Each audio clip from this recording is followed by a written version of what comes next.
Bom dia para vocês. Primeiramente, eu queria agradecer a Denise pelo convite, né?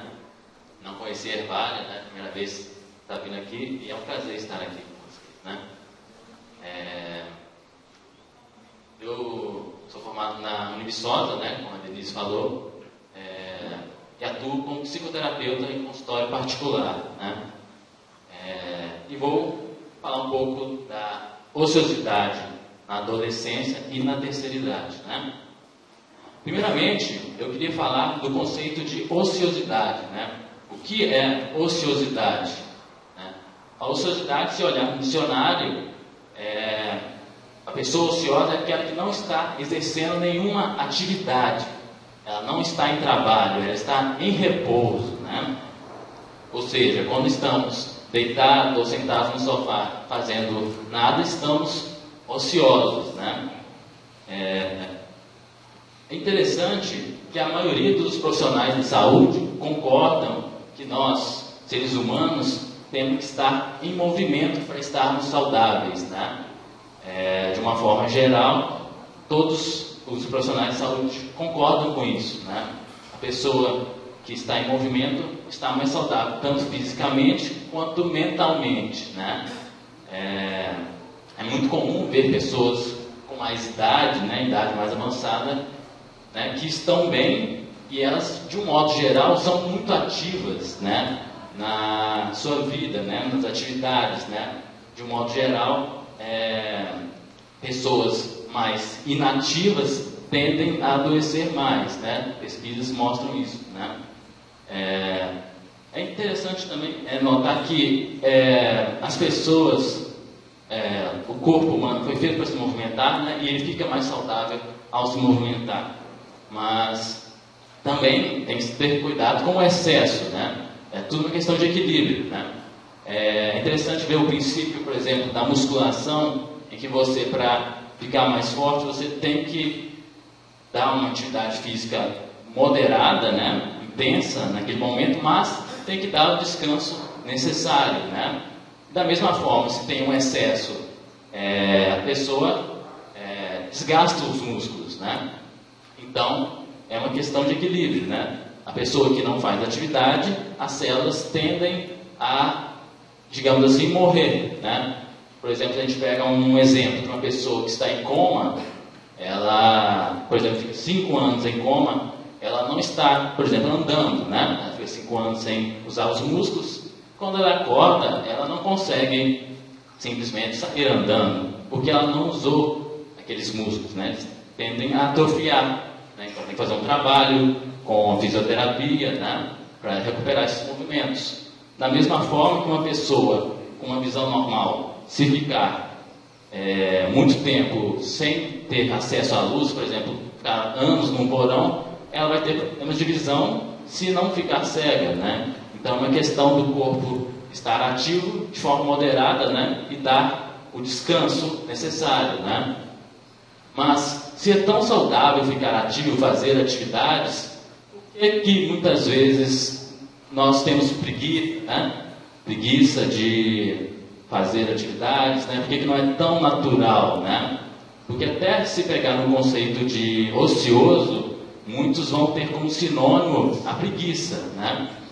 Então, é interessante que alguns cientistas que estudam mais a área de genética, né, vão falar que nós temos genes ancestrais nossos, né, dos homens das cavernas, né, que a gente carrega com instinto primitivo de sobrevivência, que é de poupar energia, né? Porque naquela época o ser humano não tinha muitos recursos para caçar, né, não tinha tantos recursos como hoje para estocar comida, não tinha conhecimento de agricultura, então ele tinha que poupar muita energia, porque ele não sabia quando ia ter mais energia, né? Então, como instinto de sobrevivência, ele poupava muita energia, né? Não é como nos dias de hoje, que temos um acesso muito mais fácil, né? Nós conseguimos guardar alimentos, nós cultivamos alimentos, né? Mas nós carregamos essa herança, né?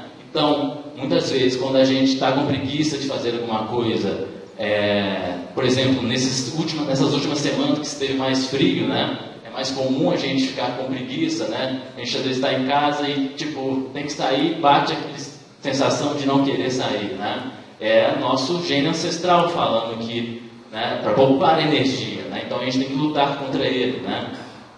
Porque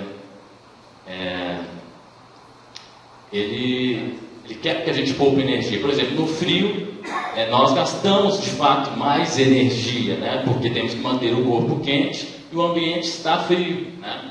Essa é uma das razões, e a gente tem que lutar contra isso, né? Talvez algumas pessoas tenham esse gene mais ativo que outros, né? Alguns têm mais preguiça que outros, mas de um modo geral é interessante ver também a questão da ociosidade, até na questão de algumas religiões, né? Por exemplo, a Igreja Católica tem como um dos 7 pecados capitais a preguiça, né? A pessoa que é preguiçosa, não está trabalhando, não está buscando algo, é preguiçosa, né? Na própria Bíblia, lá na época do rei Salomão, se exaltava muito a questão do trabalho, da importância do trabalho, né? Que sempre tinha que crescer, né? Construir mais.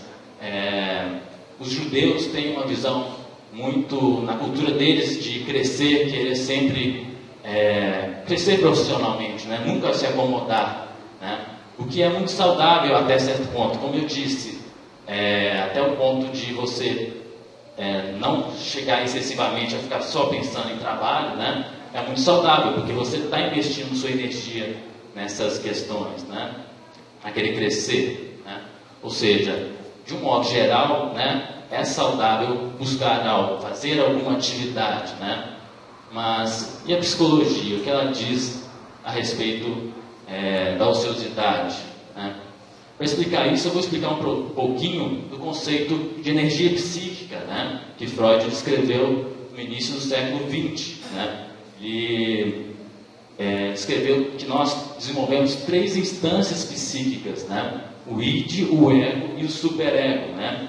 A primeira instância que se desenvolve, né, quando o bebê nasce, né, quando ainda é recém-nascido, é o id, que é a instância do prazer, né? O id que é sempre se satisfazer, sempre está buscando algo a ser satisfeito, né? Para o bebê é a questão de alimentar, né? E quando vamos crescendo, ele tem outros desejos, né? Autorrealização, segurança, desejo sexual, né? Então o id, e dele que parte a nossa energia, né?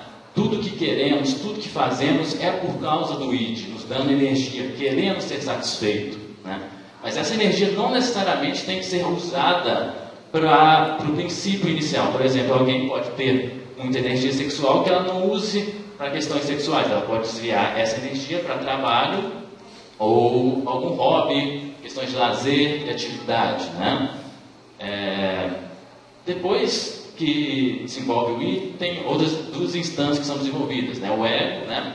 Que quando o bebê começa a ter noção do eu, né? Ele não passa mais a ver ele como um todo junto com a mãe, né? Ele começa a separar, ele vê que ele é um ser diferente, né? Ele é um ser único, né? Desenvolve o ego, né? Daí que vem a palavra egoísta, né? Que o ego é o eu, né? Ele começa a ter essa noção que ele é um ser individual, né? E depois se desenvolve o superego, né? Que é a instância psíquica da lei, que vai nos falar o que é certo e errado, né? Uma pessoa que se desenvolve o superego de modo saudável tem aquela vozinha na nossa cabeça, né? Que fala se isso é certo ou errado, porque o id, né, fala sempre que a gente quer ser satisfeito, né? Por exemplo, uma pessoa casada, um homem casado, ele pode ter atração por outra mulher, né? Porque é o desejo do id, e é o superego que vai dizer que aquilo é errado, né? E aí ele não vai agir por conta do superego, ou talvez até haja, mas a voz vai dizer que aquilo é errado, né? Já uma pessoa que não tem superego desenvolvido de forma saudável e inexistente, são da personalidade psicopata, né? Eles só fazem o que querem, eles vivem pelo id, vivem pelo prazer, né? Mas as pessoas que se desenvolvem de forma saudável são podemos chamar de neuróticos, né? É um termo que às vezes em filmes e novelas é mal usado, né? É o problema quando a pessoa é neurótico obsessivo, mas neurótico é a personalidade normal, uma pessoa que se preocupa, né? Mas se a gente tem essa energia psíquica do id que quer sempre se satisfazer, sempre, né? Nós seres humanos somos seres faltosos, nunca vamos estar satisfeitos, né, com alguma situação. Quando alcançamos algo que achamos que é o ápice do que queremos, sempre depois vamos querer outra coisa. Então o id sempre vai nos dar energia para buscar algo, né, querendo alcançar esses prazeres, né, ou querer expressar os sentimentos que sentimos. Então, como que uma pessoa pode ficar ociosa? Como funciona isso? Se o id sempre está dando energia para ela para fazer alguma coisa, né, ela impulsionando ela, então por que algumas pessoas acabam ficando ociosas, né? Então eu vou falar que tem duas situações, né? Tem o caso da pessoa saudável que está ociosa por falta de atividades, e tem a pessoa que está ociosa porque de fato ela está doente, a energia psíquica dela está desviada, né? Então eu vou falar um pouquinho da questão da adolescência, né? É interessante que dados mostram que jovens, né, entre 15 a 29 anos, tem aumentado o número de jovens que nem estudam, nem trabalham, né, que estão mais ociosos, né, que é um dado a se preocupar, né. Mas é interessante pensar na adolescência que o termo adolescência é recente na nossa história, né. Algumas culturas ainda nos dias de hoje não tem essa visão de adolescente. A pessoa está na infância, ela passa para a vida adulta, né? Isso é recente na nossa cultura ocidental, né? Mesmo antes, não tínhamos essa visão. A pessoa da infância ia para a fase adulta, né? Porque ela se encontra com corpo e mente, né? As cognições iguais a de um adulto. Claro, com inexperiência, mas o corpo já está formado, né? É interessante que um autor psicanalista, Caligares, vai falar que isso gera uma moratória ao adolescente, porque ele se encontra com o corpo de um adulto, com o pensamento de um adulto, né? Mas lhe é proibido ter uma vida como um adulto. Ele não pode beber, sair até tarde na rua, né? Não pode ter relações sexuais, né? Várias coisas são proibidas. Ele não pode dirigir, né? Não pode beber, não pode trabalhar, né? Então isso cria um conflito nele, né? Porque a adolescência é o auge da energia psíquica, né? Como eu disse, né? O id sempre quer, né, alguma coisa, ser satisfeito. E quando a pessoa chega à adolescência, a energia está no ápice dos desejos. Ele quer muita coisa, né? Ele deseja muita coisa. E esse confronto com ele, né, de ele não poder fazer várias atividades, não poder ser inserido na vida adulta, gera muito energia nele reprimida. Ele precisa descarregar essa energia em alguma coisa, investir em alguma coisa. Então, de um modo geral, ele vai agir com muita rebeldia, né? Porque também é um período que ele, né, Erik Erikson, um autor psicanalista, outro autor, fala que todas nossas fases, né, em todas as épocas, na infância, fase adulta, na terceira idade, temos conflitos, temos crises. E a crise do adolescente é a crise de identidade, né? Ele está querendo buscar conhecer quem ele é, o que ele gosta, né? Então é uma época que ele vai começar a não obedecer tanto os pais, não ouvir tanto, porque a criança, a pergunta principal que ela faz é por quê? Por que disso, por que daquilo, para conhecer o mundo mesmo, né? Já a pergunta do adolescente é por que não? Por que eu não posso fazer isso, né? Por que eu não posso fazer aquilo? Tudo aquilo que ele aprendeu com os pais, na sociedade, ele vai começar a se questionar, né? Porque aquilo não é dele, necessariamente dele, foram passados para ele. Na crise de identidade, ele mesmo quer absorver, entender o que é dele e o que não é, para ele se ver como uma pessoa individual, né? E aí que ele começa a ter conflitos com os pais, né? Porque ele não vai obedecer os pais, ele não vai ver mais os pais como detentores absolutos do conhecimento, né? Ele pode ter gostado a infância inteira de alguma coisa que os pais gostavam, música ou da religião, enfim. E aí ele passa a se questionar, ele vai querer buscar outras coisas, né? E é interessante que os pais nessa época tenham uma certa compreensão dessa fase, né?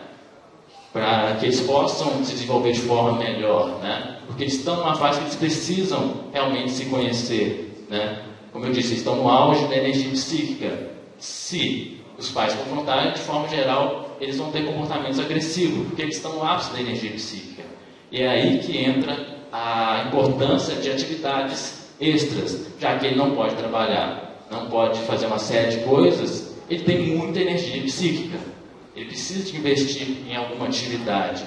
Porque se uma pessoa que tem muita energia psíquica e não a utiliza, tende a adoecer. Porque a energia acumula, pode virar uma ansiedade ou uma depressão, né?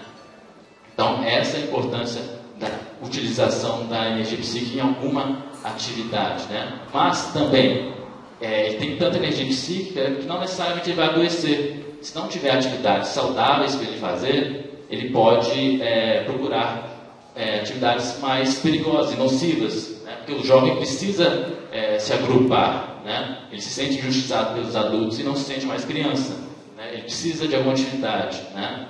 Então ele pode ir mais para um lado mais complicado, por exemplo, com envolvimento com drogas, criminalidade, né? Comportamentos mais antissociais, né? Por isso que se tiver grupos, por exemplo, esporte, artes, né, em geral, teatro, música, que ele possa ter tanto para ele investir a energia psíquica dele, quanto para ele se desenvolver na crise de identidade dele, principalmente na adolescência, entrar em contato com o outro, né, com o diferente de nós, né? O autor Jung vai falar muito dessa importância, né, que quando entramos em contato com outra pessoa que é diferente de nós, não é necessariamente entrar em contato com o outro, mas sim com um lado nosso que às vezes a gente negligencia, né? Porque temos que ser pessoas equilibradas, né? Uma pessoa que é muito introvertida, né? É complicado, né? Estar desequilibrado, se ela é excessivamente introvertida, mas também excessivamente extrovertida é complicado. Então, nessa interação a gente acaba conseguindo se equilibrar, né? E principalmente na adolescência, ele se conhecer mais, né? Entrando em contato com o outro. Então, essas atividades para o adolescente que está ocioso são muito importantes, né? É importante que os pais não vejam que os filhos só têm que simplesmente estudar, né? Por exemplo, no turno da manhã, né? Porque ele fica com muita energia à tarde e à noite. Se ele não tiver atividade para ele realmente investir sua energia, ele vai adoecer, né? Ou vai adoecer, ou vai procurar atividades mais nocivas, né? Então, eu queria fazer essa distinção do adolescente que está ocioso, sem nenhuma atividade para realizar por falta, né? Por isso que é interessante também ver atividades que satisfazem todos os gostos, né? A questão do esporte ele é muito saudável, porque no esporte ele vai interagir com outras pessoas, vai ter noção de competitividade, vai aprender a perder, vai aprender a trabalhar em grupo, né? E vai executar atividade física, que é muito saudável também para descarregar essa energia. Como disse, a energia pode ser desviada, né? Por exemplo, você pega a energia sexual e usa no esporte, né? E o problema é ele não descarregar essa energia, né? Então, tem o lado da pessoa que é ociosa por falta de atividades, né? Na adolescência, mas também tem os que estão doentes, como por exemplo com depressão. A pessoa com depressão, ela não tem ânimo para fazer nada, ela é apática, né? Mas não é que ela tem preguiça, né? É realmente uma doença, né? A pessoa com depressão, ela deixa de fazer atividades até mesmo que ela gostava, né? Esse é um dos principais sintomas para se diagnosticar alguém com depressão, né? Ela às vezes gostava de praticar algum esporte e você vê que ela já está perdendo interesse, né? Então, não é que só atividades que ela não gosta vai deixar. Coisas que ela gostava, ela vai deixar de fazer, né? E para explicar um pouquinho como funciona como uma pessoa adoece, eu vou explicar um pouquinho os mecanismos de defesa do ego, né? E como a energia funciona dentro da pessoa e como ela pode adoecer, né? Vou usar um exemplo de um adolescente, né? Vou dar um exemplo, o nome de Pedro, por exemplo, ele está na escola, né? Sofre um bullying lá, né? Ele às vezes é acima do peso, o pessoal faz uma brincadeira com ele, ele fica chateado com aquilo, né? Não revida, né? Guarda aquilo, chega em casa, tenta conversar com alguém, mas não dá muita bola para ele. E o que vai acontecer? ele vai ter que lidar com esse sentimento. Mas nós temos os mecanismos de defesa do ego, né? E o mais básico dele é o recalque. O que o recalque faz? Pega um sentimento negativo, né, que a gente não está dando conta, está nos incomodando, e joga para o inconsciente, né? Nós temos o consciente, né, que é tudo aquilo que a gente percebe, né, igual agora, né, tudo que a gente está ouvindo, vendo, está no nosso consciente. Tudo aquilo que a gente pode lembrar pela força da vontade, né, só eu quero lembrar de tal data, você lembra? Lembrar de nome de pessoa, tudo isso é no pré-consciente. E no inconsciente está tudo aquilo que a gente não dá conta, a gente não pode acessar por livre e espontânea vontade, né? Tudo isso vai para o inconsciente. Como eu disse, nós temos a energia psíquica que vem do id, né? Uma pessoa que está saudável, ela tem 100% de energia, né? Ela usa essas energias para fazer atividades do dia a dia. Quando chega em casa, para dormir, é como se colocasse, como se fosse nossa energia uma bateria de celular, né? Quando vamos dormir, colocamos para carregar. Quando dormimos bem, acordamos com 100% dessa energia, né? Mas, como eu disse, usar esses mecanismos de defesa, né? Recalcar algo que está nos incomodando, demanda energia, né? A gente joga para o inconsciente, né? E não só jogar para o inconsciente, mas como manter no inconsciente, você gasta energia psíquica, né? Então a pessoa, né, já começa a ter menos energia quando acontece algum trauma, né? Uma coisa ruim, ela não dá conta daquilo. E aí ela vai vivendo outros dias e mais coisas vão acontecendo, né? Igual eu falei no caso do Pedro, aí, o adolescente, né? Às vezes ele tem uma desilusão amorosa, né, com a menina que ele gosta, ele fica chateado, mais uma coisa para ele guardar no inconsciente, mais energia psíquica é necessária. E aí ele começa a ter menos energias para executar suas atividades, né? Ele pode começar a deixar de fazer coisas que ele gostava, né, como um esporte, ou alguma outra atividade. E aí vai acontecendo mais coisas e ele vai demandando, né, ele tem um desentendimento com os pais, e aí ele vai precisando de mais energia psíquica cada vez mais para guardar tudo aquilo no inconsciente dele. E aí ele vai perdendo essa energia, né? Ele já não tem ânimo para mais nada, né? O tanto de energia psíquica que é necessária para guardar isso no inconsciente é proporcional ao tamanho do trauma. Quanto mais pesado o trauma, mais energia psíquica vai demandar, né? Por isso é importante alguma dessas atividades extras, como por exemplo o esporte, porque até às vezes no esporte ou no teatro, né, você consegue expressar alguns desses sentimentos ruins e livrar dele, né? Mas traumas pequenos, né, coisas muito pesadas, não vai adiantar essas atividades, né? Vai ter que precisar mais de uma psicoterapia, né? Por exemplo, no primeiro caso que eu disse do Pedro, ele sofreu um bullying lá na escola, chamaram ele de gordo e tal.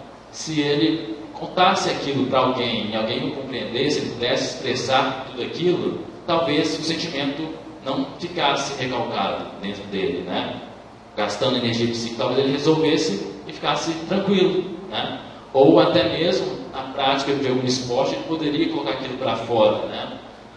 Nem sempre acontece, mas às vezes é suficiente, né? Ele investir essa energia em outra coisa, né? Porque tem um princípio da psicologia que é interessante, que todo sentimento deve ser expressado e será expressado. O que eu quero dizer? Deve ser expressado conscientemente, para a gente resolver o sentimento mesmo, né? Dar vazão a ele, para ele não ficar guardado. Porque se a gente não expressar ele, ele vai ficar dentro da gente e vai expressar inconscientemente, através de doenças, né? E até doenças psicossomáticas, né? Como no caso eu já atendi várias pessoas com algumas doenças psicossomáticas, como gastrite, fibromialgia, alergia, intolerância a alimentos, né? Por exemplo, no caso da alergia, né?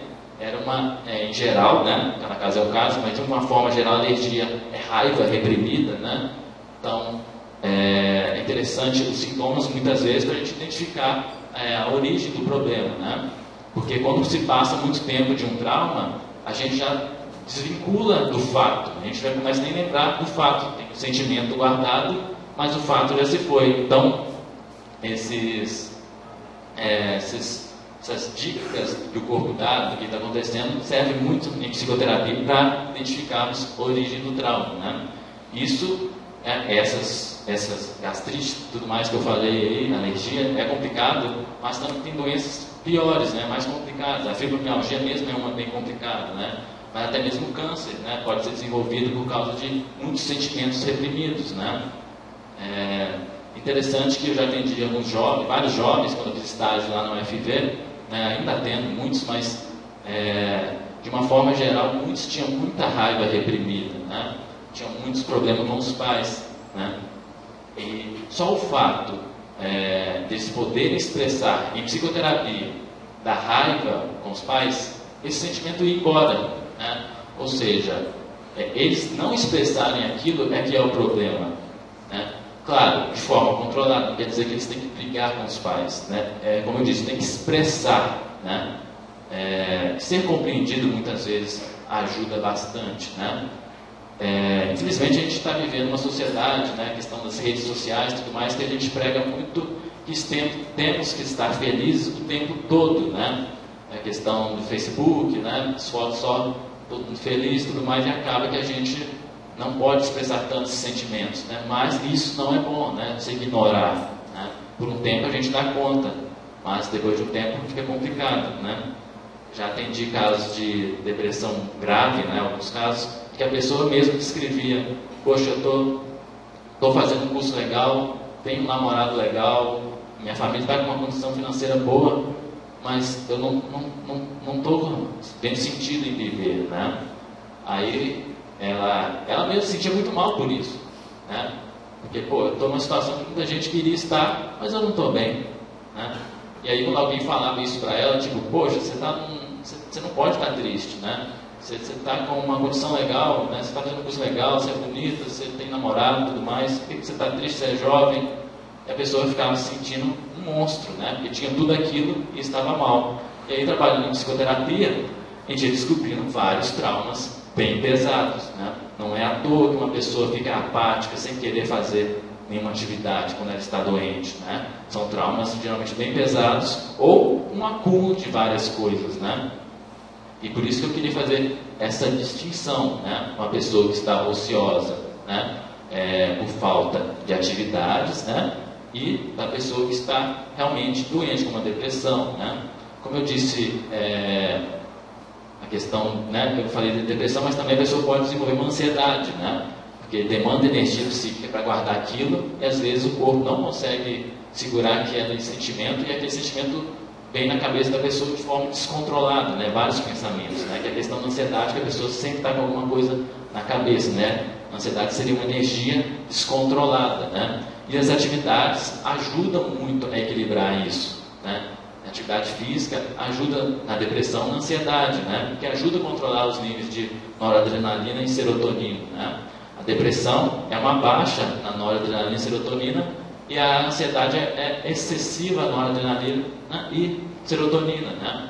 E a atividade física equilibra esses níveis, né? Claro que não resolve o problema, não vai resolver o trauma, mas vai ajudar em muito a equilibrar, né? Uma coisa que eu acho importante também é os pais procurarem atividades para os filhos que eles gostem, né? É complicado também você propor uma atividade física, um esporte para jovens que não têm interesse em esportes, né? Por isso que é interessante, até na cidade, ter vários tipos de atividades, né? Uma questão de artes, né? É interessante ter teatro, né? Teatro é muito bom, porque a pessoa vai expressar muita coisa em um personagem, né? E aquilo, né? Ela pode desviar a energia dela, né? De sentimentos ruins, para expressar aquilo, né?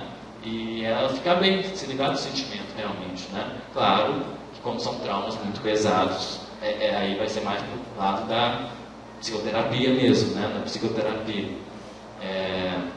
Também eu acho interessante ver grupos mais ligados à leitura, né? Eu acho que é interessante, né? Mas de qualquer forma, é interessante alguma atividade, mesmo que seja uma língua estrangeira, aprender o inglês. Por quê? Porque ele vai sair daquele ambiente de escola tradicional e casa, né? Ele vai investir energia em aprender uma língua, vai conviver com as pessoas desse lugar, né? Eu acho uma coisa que eu penso que eu acho interessante também é grupos literários, né? Para o pessoal que gosta de leitura, de livros, né? ou o pessoal mais nerd que gosta de quadrinhos, mangá, às vezes tem um grupo desse, ter eventos sobre isso, né? Talvez é interessante para o adolescente investir energia nisso, né?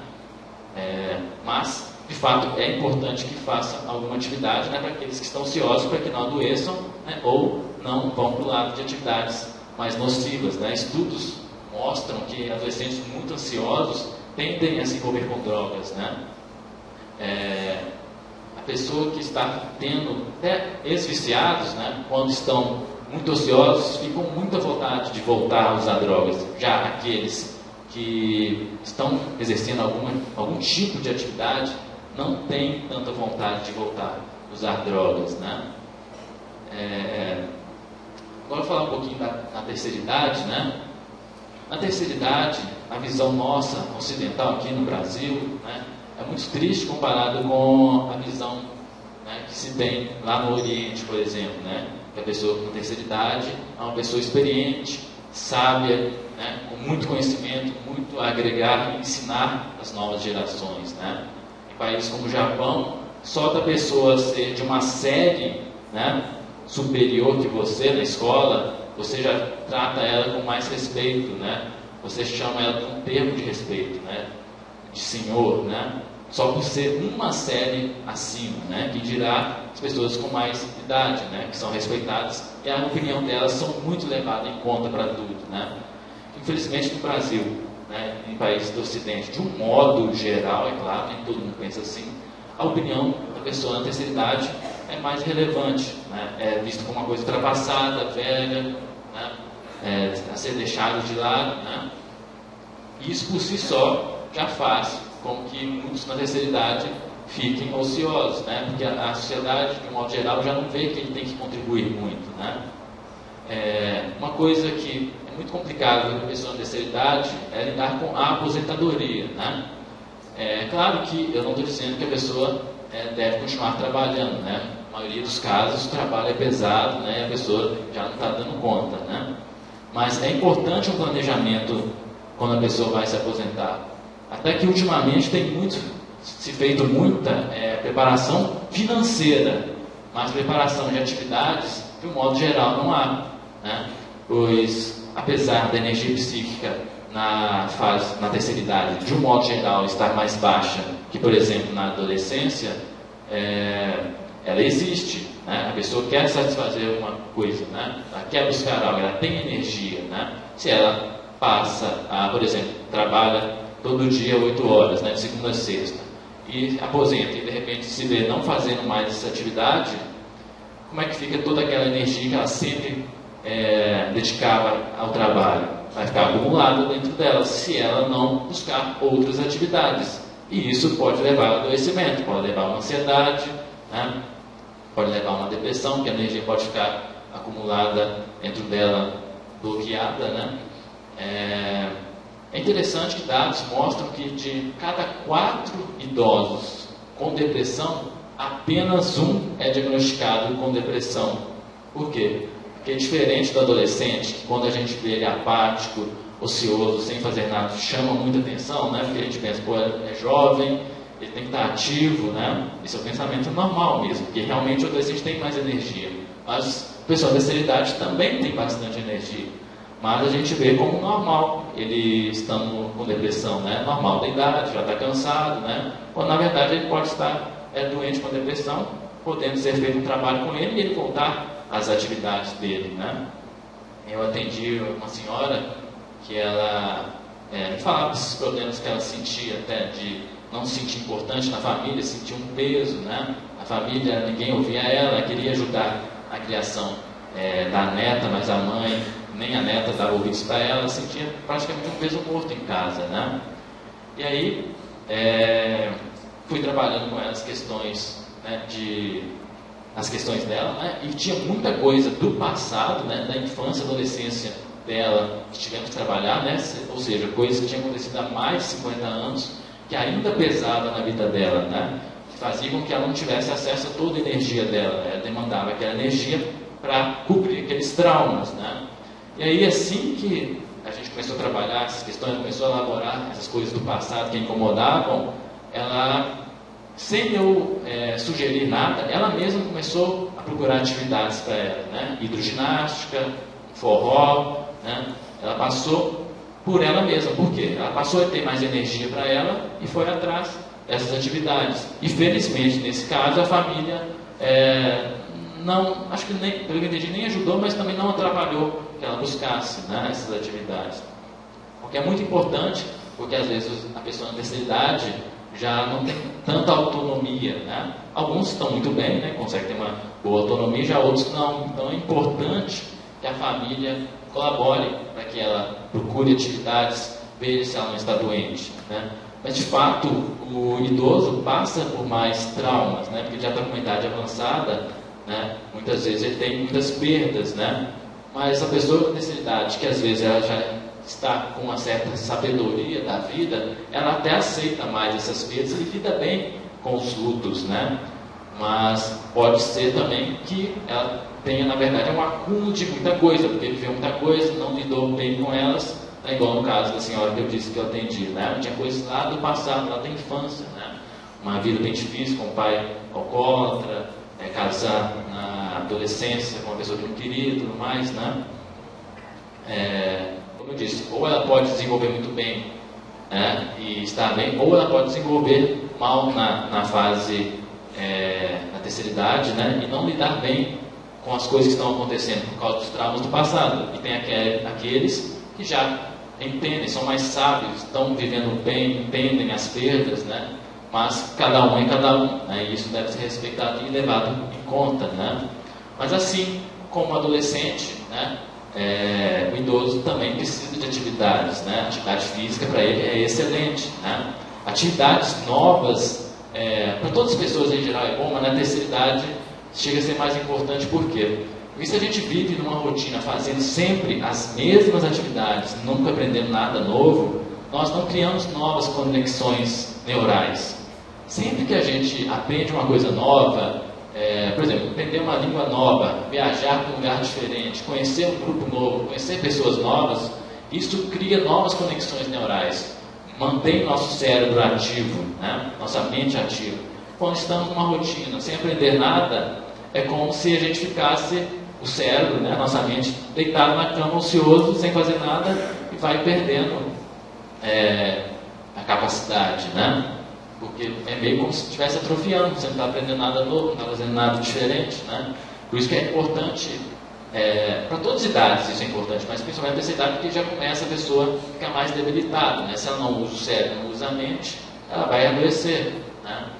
Então, é interessante que existem várias atividades interessantes para pessoas dessa idade, né? Como hidroginástica, tem dança, né? Forró, né? Geralmente nas cidades tem bastante essas atividades, né, para eles, né? Mas não necessariamente eu acho que deveria ser só para eles, né? Tem muito idoso também que vai em academia normal, né? Eu acho isso muito saudável, né? Não necessariamente tem que ser só grupos para eles, né? Eu acho que o incentivo a eles participarem de outros grupos eu acho interessante, né? Mas aqueles que sentem mais à vontade só com pessoas da idade, né? Eu acho interessante, de fato, ter os grupos voltados para eles, né? Então, como eu disse, é importante nós diferenciarmos, né, uma pessoa que está saudável, né, e só está com falta de atividades a serem executadas, daquelas que estão adoecidas, né? É interessante que muita gente às vezes tenta dar uma incentivada numa pessoa que está doente com depressão, né? Até dar uma motivada sempre bom, né? Igual assistir uma palestra motivacional, muitas vezes faz a diferença numa pessoa, né? Ela fica animada, vai, tenta mudar. Mas uma pessoa que está com depressão, né, seja idoso ou adolescente, aquilo pode não ter efeito ou ter um efeito só momentâneo, né? Conheço alguns amigos que falam, né, que está com um quadro depressivo, mas falam, pô, eu fiz uma palestra agora, estou animado, agora vou mudar a minha vida, né? Tudo mais, vou correr atrás. Aí passa uma semana, né? Ela já está no mesmo estado, né? Porque a depressão sugou toda a energia dela, né? Então, nesses casos, é muito importante ter um acompanhamento diferenciado, né? A família tem uma certa compreensão, né? E se não der conta, aí tem que ser um profissional, né? Psicoterapeuta, psiquiatra, né? E isso que eu queria deixar como conclusão, né? Para a gente ter mais cuidado, aceitar mais os sentimentos das pessoas, né? E ouvir mais, né?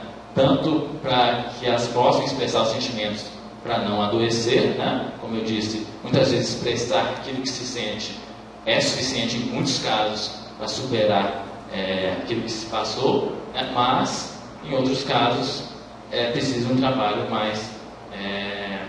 mais complexo, né?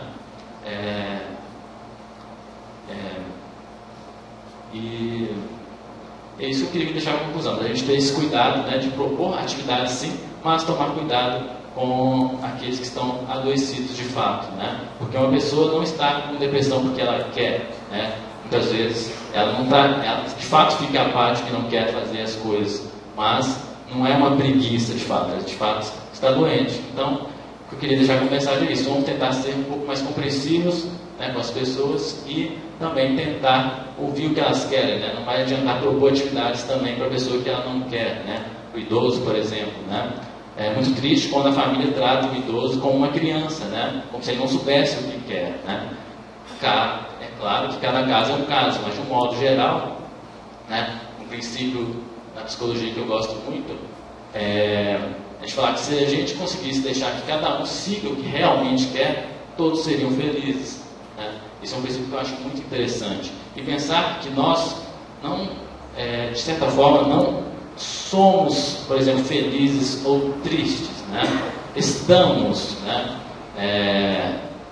Eu não posso falar, eu sou introvertido, eu sou triste, né? Eu posso falar, eu estou, né? Eu posso mudar. No momento eu estou triste, no momento eu estou feliz, no momento eu estou com raiva, né? Isso passa, como eu disse. Pessoas às vezes estão com muita raiva, quando são compreendidos, aquele sentimento deixa de existir, né? Ou seja, estavam com raiva, passam a ficar tranquilas, né? Então, é isso que eu queria deixar como conclusão. Muito obrigado.